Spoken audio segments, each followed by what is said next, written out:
Welcome back, listeners, to Sandman Stories Presents, a folklore podcast where I read you to sleep or until the next story. I'm your host, Dustin. Today we are back in the book of 44 Turkish Tales by Ignácz Kúnos. This story is almost exactly the story of the youngest of the three from Armenia, but with a few different twists that put a Turkish flavor on it. It has dus, which are giant magical human eaters, much like the Rakshasis of Indian folklore. Okay, let's begin. The Simpleton. At the time when Allah had many servants and mankind had much sorrow, there was a poor woman who had 3 sons and a daughter. The youngest son was somewhat simple and lay all day by the fireside. One day the 2 elder sons went into the fields to work, and before they left, they requested their mother to cook something and give it to their sister to bring to them. In the neighborhood, a Jew with 3 heads had erected his dwelling, and the brothers told their sister which way to take in order to avoid him. When dinner was ready, the maiden set out to take it to her brothers, but she went the wrong way and straight into the path leading to the Jew's house. She had only walked a few steps when the wife of the 3-headed Jew stood before her and asked her why she had come there. She chatted with the trembling girl until she had enticed her into the house, promising to hide her from her husband. But the Jew with the 3 heads was there waiting for the maiden. As she entered, the woman said that she would soon have a meal ready. "I will knead the dough," she said, "but you, my daughter, must make the fire."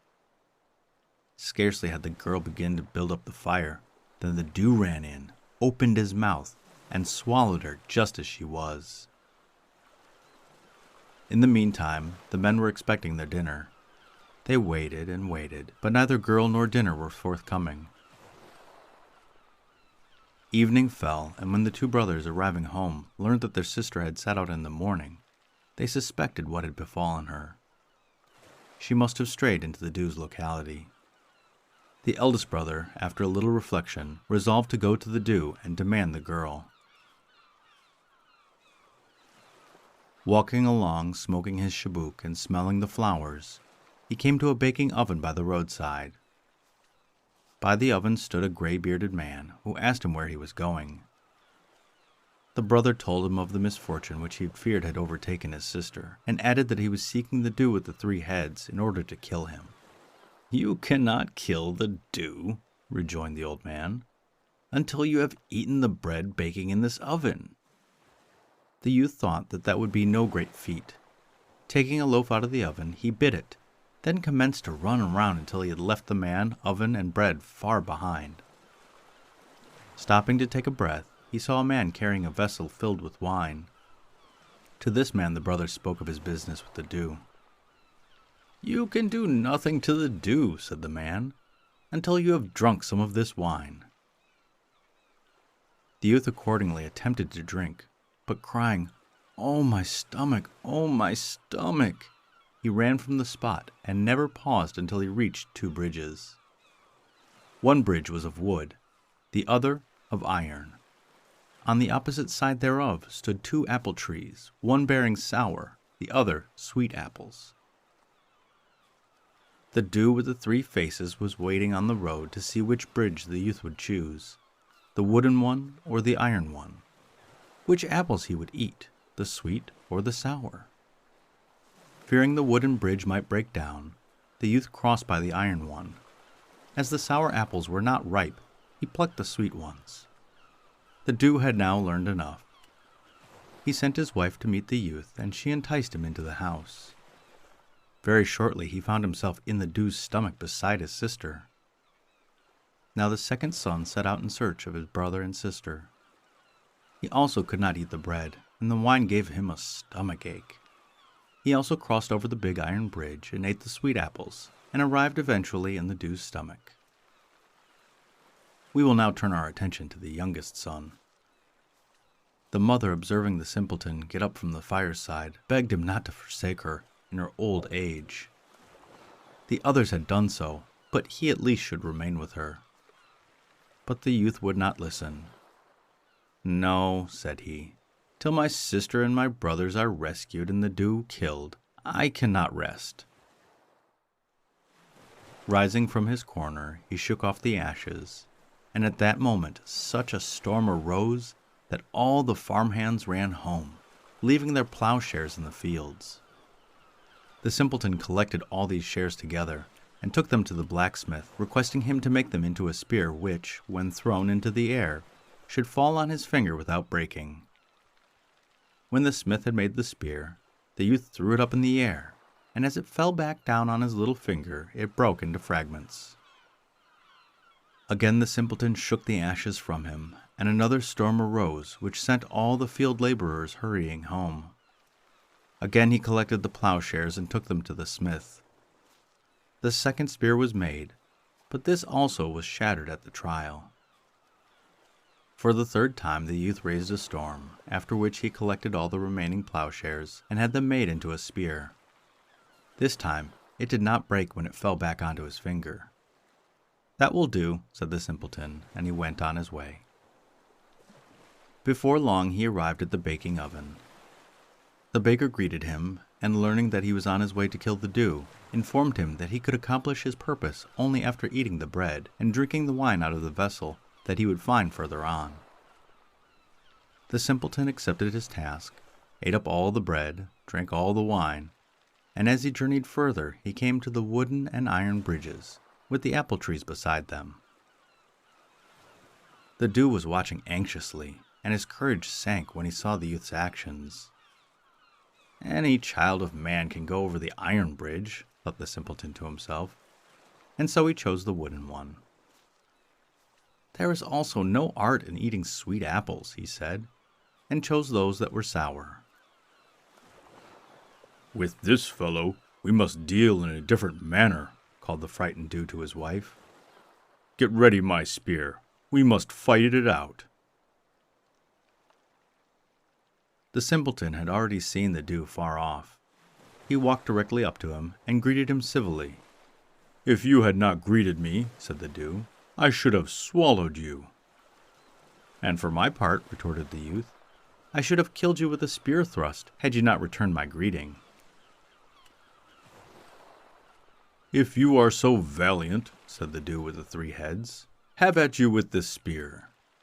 The Dew, taking his spear in hand, threw it with all his might at the youth, who caught it on his little finger, where it shattered into pieces. "Now it is my turn," said the simpleton. He threw his spear with such force that as it struck the Dew, the latter's spirit departed through his nose. "Strike once more if you are a good fellow," gasped the Dew. But as the youth answered never, the Dew breathed his last. Now the youth sought the Dew's wife. When they opened the body of the wizard, the two brothers and their sister came out. With the simpleton they now wended their way homeward. While in the stomach of the Dew, the brothers and sister had become very thirsty. Coming to a well, they requested their younger brother's help in procuring water to drink. All took off their girdles, fastened them together, and let the eldest down the well. He was scarcely halfway down when he began to bellow with fear. "Oh, draw me up! I am burning!" He was pulled up immediately, and the second brother next essayed the task. But the same thing happened with him also. "Now it is my turn," said the simpleton. "But mind you do not draw me up, however much I may beg you to do so." So they let him down, and though they heard his cries of fear, they took no heed, but lowered him to the bottom of the well. Here he found a room, and entering, he beheld 3 maidens, beautiful as the full moon. They were very much alarmed at the sight of the youth, and implored him with tears to leave the Dew's cave, but he would not listen. To be brief, he killed the Dew and delivered the 3 maidens, who the wizard had robbed from their father the Sultan 7 years before. The simpleton intended to give the 2 eldest in marriage to his brothers, and wed the youngest himself. Having filled his jug with water, he led the maidens to where the rope still hung. The eldest was the first to be drawn up, and the eldest brother took her under his care, as his younger brother requested. Then ascended the second, who was protected by the second brother. Lastly, the third maiden was helped up. She advised the youth to ascend first and allow her to follow him. "Your brothers will be angry that you have chosen the most beautiful maiden for yourself," she said, "and from envy they will not draw you out of the well." "Then I will find my own way out," answered the youth. Seeing that she could not persuade him, she took a box and gave it to him, saying, "When you are in danger, open this box. If you strike the flint it contains, a jinn will appear and obey all of your commands. If your brother should abandon you here in the well, go to the Dew's palace and stand by the pond there. 2 sheep come daily, a black one and a white one. If you should seize the skin of the white one, you would be conveyed to the surface of the earth. But if you should seize that of the black sheep, you would go down into the underground regions." On this she was drawn up to the top of the well. Hardly had the brothers set eyes on her than they both fell in love with her, and, as she had foretold, they left the simpleton down in the well. What was he to do now? He went back to the palace, stood by the pond, and waited for the coming of the sheep. Presently a white and a black sheep sprang in. The youth seized the black one instead of the white, and in a trice found himself in the underground country. "I will take a stroll about this territory," he thought to himself, and began to walk on. He walked day and night, up hill and down dale, till, unable to go farther, he stopped to rest by a tall tree. His eyes beheld a long snake creeping up the tree. The creature would have swallowed a nest of young birds if the youth hadn't rescued them just in time. Grasping his spear firmly in his hand, he severed the snake in 2. Then he stretched himself out under the tree, where, overcome by fatigue and a great heat, he fell sound asleep. Meanwhile came the little bird's mother, who was the Emerald Anka, queen of the Peris. Seeing the sleeping youth, she mistook him for the enemy that year by year killed her children, and would have torn him to pieces had not the little birds cried out to her to do him no harm. They told her how he had killed their enemy the snake, and looking round, the Anka saw the severed body of the reptile. She flicked the flies from the sleeper and spread her wings to shield him from the sun, so that when he awoke, he saw the bird's wings over him like a tent. The Anka told him that she wished to reward him for his generous deed, and inquired what he would like. "Transport me to the surface of the earth," was his answer. "I will take you up," said the emerald bird. "If you have 40 hundredweight of mutton and 40 bottles of water, put them on my back and then get up yourself. When I say gick, feed me, and when I say gack, give me a drink." The youth thought of the box. He opened it, took out the flint, and struck it. "What is thy command, my sultan?" exclaimed the jinn of the lustrous lips, who instantly appeared. 40 hundredweight of mutton and 40 bottles of water. In a few minutes the meat and the water were on the bird's back. The youth also mounted, and when the Anka cried gick, he gave her meat, and when she cried gack, he gave her drink. She flew from one plane of earth to the other, and before long reached the surface, where the youth alighted. The bird promised to wait until he returned. The youth now took out the box and commanded the jinn to bring him news of the 3 sisters. In a short time the jinn brought back the maidens themselves. They all mounted on the bird's back, loaded her with meat and water, and flew away to the native land of the 3 maidens. "Gick!" cried the Anka, and they gave her meat. "Gack!" and they gave her water. But as there were now 4 human beings to be fed also, there was not sufficient meat to last throughout the journey, and there was no more wherewith to supply the bird. When the Anka cried gick, the youth took out his sword, cut a piece from his leg, and stuck it in the bird's beak. The Anka, perceiving that it was the flesh of a mortal, ate it not, but held it fast in her beak. When they reached the land of the 3 sisters, she told him that it was impossible for her to go farther. His leg was so painful that the youth could not walk a step. "Go," said he to the bird. "I will rest here a little." "Oh, you foolish youth," answered the emerald bird, and taking the flesh from her beak she pressed it into its place. Instantly the leg was healed. Great was the astonishment in the town at the homecoming of the Sultan's daughters. The old Padishah could scarcely believe his eyes. He embraced and kissed them, heard their story, and gave his kingdom as well as his youngest daughter to the Simpleton. The youth invited his mother and sister to the wedding, and his sister was given in marriage to the son of the vizier. The rejoicings lasted 40 days and 40 nights, but happiness until the end of their days. The end.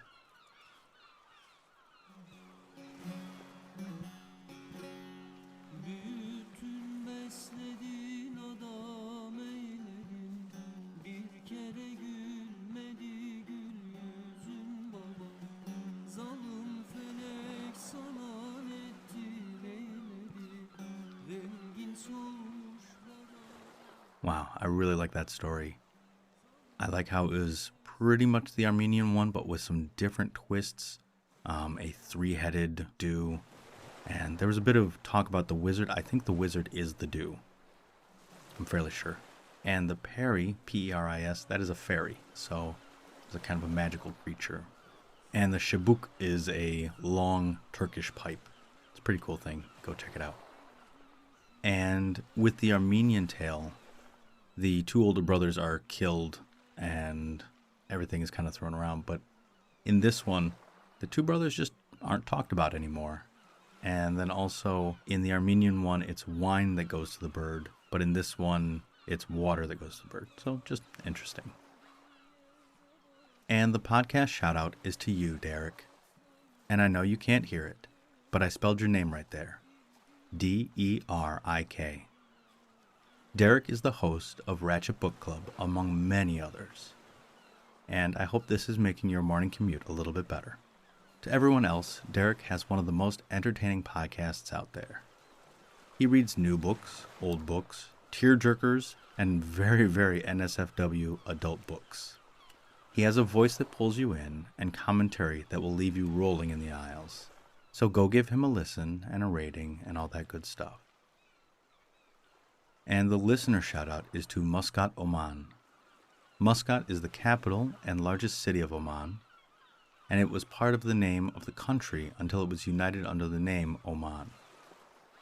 The port itself has fishermen graves that date back to the 6th century BCE, and has been in control of indigenous peoples, the Portuguese, the Persians, and the Egyptians. The Sultan of Oman was also once in the position that ruled over Oman and Zanzibar, but that fell apart. And of course, I would love to go there someday. It looks beautiful, and I'm sure the people are very kind. So to my listener in Muscat, I say, Shukran wa tis belakhair. Thank you, and good night.